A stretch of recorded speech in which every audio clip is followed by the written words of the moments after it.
Welcome to Suraj motors. આજે અમારી પાસે જે આવી છે અર્ટિગાની અંદર ઓલરેડી સિસ્ટમ ફિટિંગ હતી, જેમાં કોઈ જગ્યાએ અમને ફિટિંગ કરાયું હતું. પ્લેયર્સ, એમ્પ્લીફાયર એ બધાનું કોન્ફિગરેશન બી મિસ મેચિંગ હતું. સેકન્ડ થિંગ, એમને ડેમ્પિંગ લગાવી છે. તો કે ધ ડેમ્પિંગ વર્ક, આ જે વર્ક કર્યું છે એ તમે જોઈ શકો છો. આ ડેમ્પિંગ અહીંયા નીકળી જાય છે, આ ઓલરેડી ફાટી ગઈ છે. તો આ એક અનપ્રોફેશનલ અને પ્રોફેશનલનો ડિફરન્સ ફેસ તમને આ વિડીયોની અંદર એટલું સમજાવવામાં આવે કે ક્યાં તમારે શું કામ કરાવવું જોઈએ એક્ઝેક્ટલી.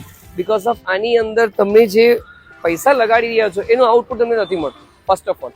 અને મ્યુઝિક એક એવી વસ્તુ છે કે ગાડીની અંદર જ્યારે ચાલતી હોય ત્યારે એની રિધમ આવવી જોઈએ, એની મજા આવવી જોઈએ, જેના માટે તમે આટલા બધા પૈસા લગાડી રહ્યા છો. સો આપણો થિંક એટલો જ છે સમજાવવાનો. આ વિડીયો પછાડીનું માધ્યમ એટલું છે કે અનપ્રોફેશનલ અને પ્રોફેશનલનો ડિફરન્સીસ તમે સમજો. આ છે અમારો બિફોર વિડીયો. હવે અમે તમને થોડા જ વખતની અંદર વિડીયો આફ્ટરનો વિડીયો આપીશું. Thank you.